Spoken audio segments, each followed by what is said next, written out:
Good morning. Here is the Sanibel and Captiva Island update as of July 20th, 2023.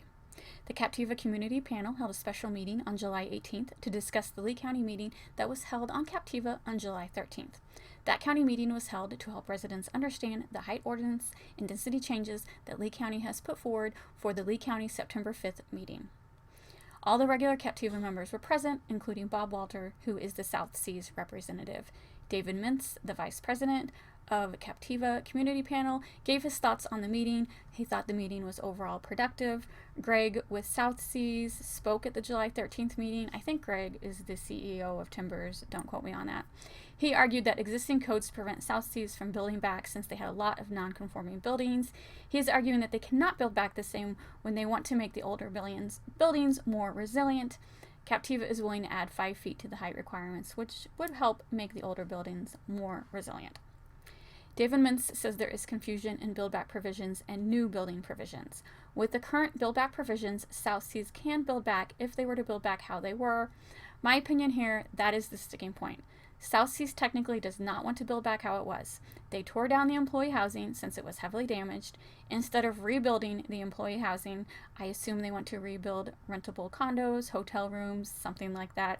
Technically, South Seas has not said this, but they have implied it.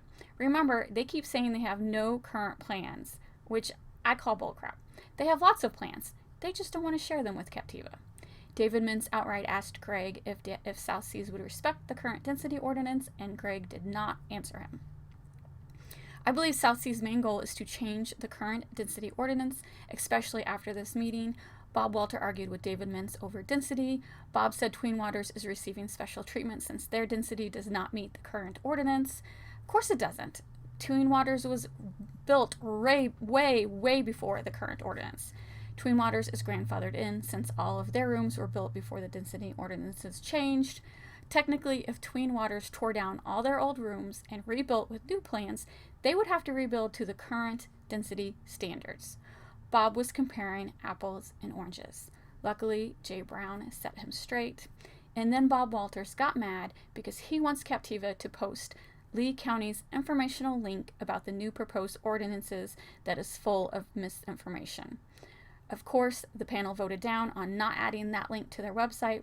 Captiva has also hired a lawyer in case Lee County actually passes the ordinances in September. They have already raised $30,000 to help cover lawyers' fees. So in summary, in my opinion, David Mintz is a hero for spending so much personal time on this issue, and Bob Walters is a sore loser for grasping at straws. Thanks for listening.